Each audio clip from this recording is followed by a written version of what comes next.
Chandrayaan-3. Our spacecraft is integrated with a rocket body. Let's not forget ISRO has put out some of those visuals. We've got our own mission to the moon. The previous one did not really land as planned, but this time around, what's the salient features? What are we picking up, Varghese? Well, we are going to look at a moon lander, and that is what they've integrated with the LM3 rocket for Chandrayaan, which will be carrying this moon lander to the moon. Now, last time, as you rightly pointed out, we did see how some of the top scientists were so heartbroken when the lander did not land.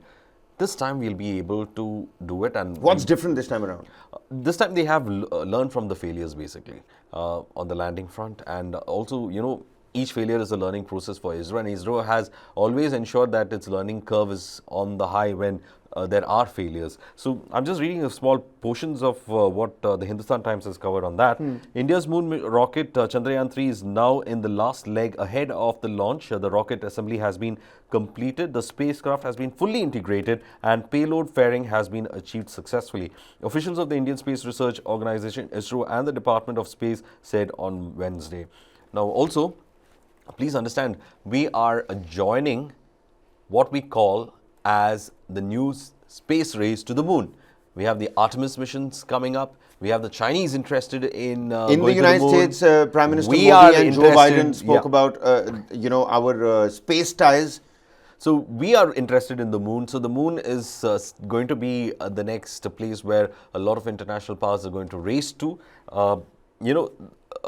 It has still got that enigma of landing on. That's the uppermost part of the LVM3 rocket that will fly the Chandrayaan-3 later this month at the Sri Harikota. That's essentially the main part that we're looking at, right, Varghese? Yeah, that would house the lander. It's that heat shield that we are looking at covering the lander. And once in space, it'll of course has its sequences. It'll open up, and then when it's in the orbit around the moon, the lander they'll be trying for a soft landing because there'll be rockets that would push the thrust, and so it is going to be a very complicated process. And I want ISRO to achieve this as fast as possible. Preparations for the Chandrayaan-3 launch, that is what you're looking at right now. Later this month, the mission will take place. We have achieved another milestone yesterday when the uppermost part that you're taking a look at right now, the uppermost part of the rocket, it has been integrated with the rest of the LVM3 rocket body at the Sri Harikota launch site.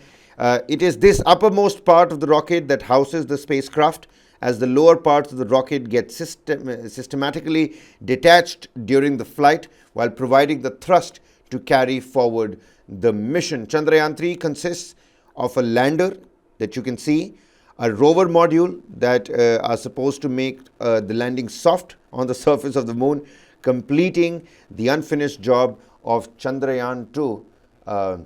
Well, previous time, the last time around, we were all looking at the Chandrayaan-2, and with our hopes, many of us are late in the night also, trying to understand where the lander was. Did it make landfall? Has it made it safe landing?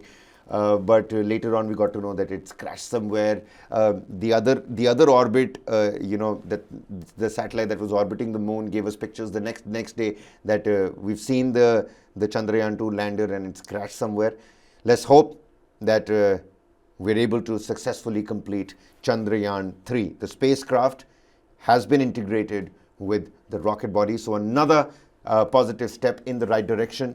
We'll have to wait till later this month when in Sri Harikota, at the launching site, the Chandrayaan-3, the LVM3 rocket is going to take off.